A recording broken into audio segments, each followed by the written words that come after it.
So, so today I'd like to dive a bit into linear inequalities and particularly to linear absolute inequalities. Now, first of all, in a very quick recap, what is the difference between an equation? Now, why my pen is not writing? There we go.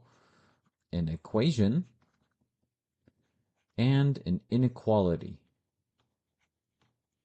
And the difference is literally written in English.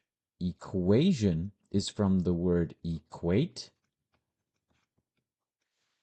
and inequality is that it doesn't equal the part of ine, which would mean does not, and the other part is the part, well, it has equate. So while an absolute linear equation can look something like this, let's give a plus 5 equals 7, a inequality means that it doesn't equal. Now we have various options. We can go with, let's go with plus 5. It can be larger than 7. It can be larger or equal to 7. It can be just smaller than 7, and it can be, it can be smaller or equal to 7. So there are four, we can call them variations, we can call them symbols, or as mathematicians call them operators. So right here we have different operators or symbols that we use, and on the other side equate we only have one option. So how do we solve such a problem? So let's go with x plus, so we need a number that when we add 5, it's going to go, let's go with larger than 7. So from the top of my head, I can honestly, start guessing that we have, let's say, let's try to plug in 0. So let's see if 0 is the solution. So when I plug in 0 into my inequality, essentially what I'm doing is I'm checking if it satisfies the inequality or not. Now, it is bigger than 7. Now, this is not true because the absolute value of 5 is simply, it is not true. Now, this is incorrect. So I know that 5 is not a solution. Number 5 is not a part of the solution, not a part of the solution. Now we can go on and on guessing numbers, but it would be very ineffective. So, and you know what? Let's go with one more. Let's go, I'm going to use a green color. So let's say X. It looks like that if I plug in 5, it's going to be bigger than 7. So let's plug in 5. So 5 plus 5, the absolute value is 10. Now the absolute value returns simply 10. 10 is bigger than 7. And we see that this is a part of the solution. This is a part of the solution.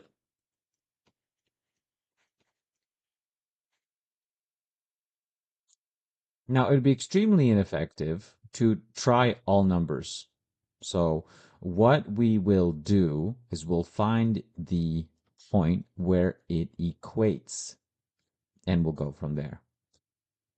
So first of all, let's find so there are going to be two solutions. Yeah, there are going to be two solutions because we have the absolute value. So the first solution,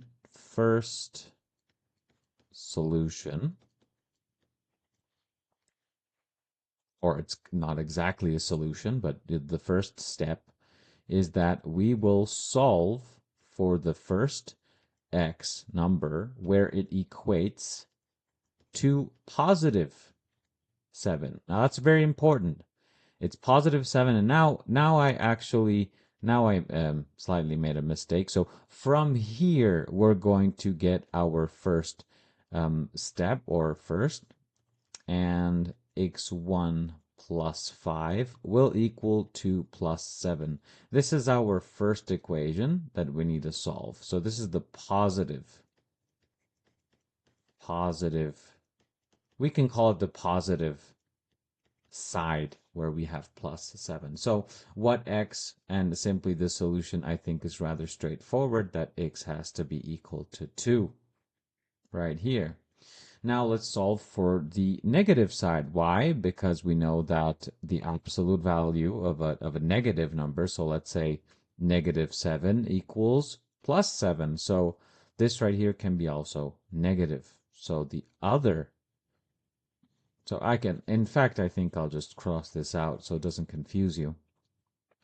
x2 plus 5, we can also get minus 7. And the solution to this linear equation is x2 minus 7 minus 5 and is minus 12.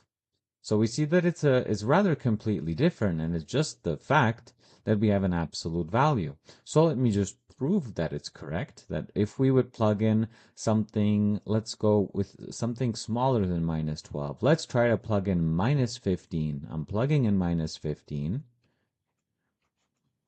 And we see that we get negative 10. And the cool thing is that this is an absolute value. We cannot forget about the brackets. And it returns a positive value. And this is larger than 7. So this satisfies. Now, how are we going to write this down in a very, I would say, organized way?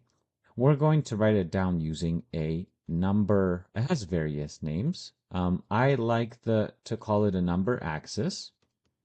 It's also called a number line, and maybe it has some other names. We draw a nice straight line on the bottom with two ends arrows.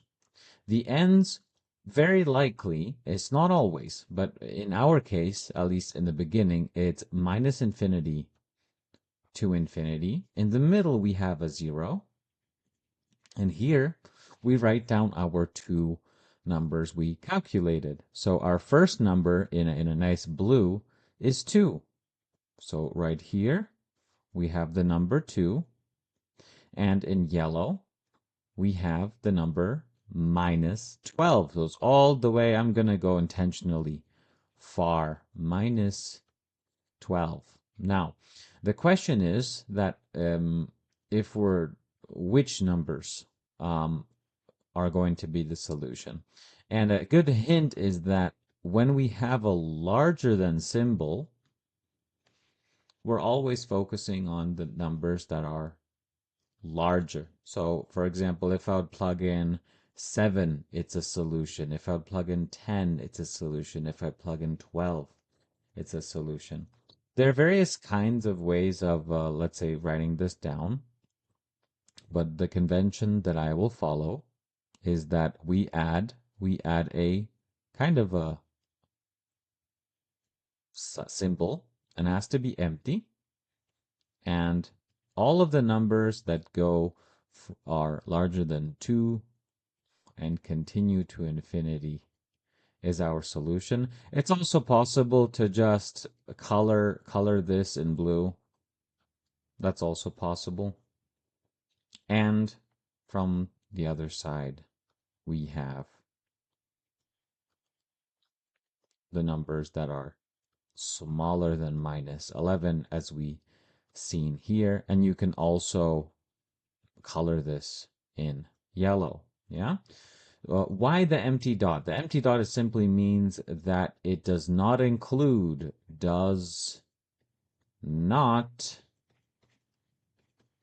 include the number in the interval. Now, what would that mean? That would mean that we cannot, the interval right here in blue, the solution to our inequality, The first part is 2 and infinity, and I'm using also circular brackets. And this other side will be minus 12 to infinity. And kind of the solution can be also written down. So let's say the solution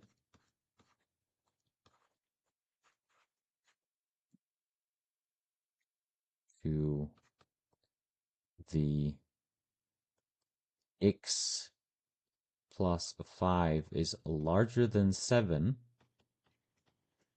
inequality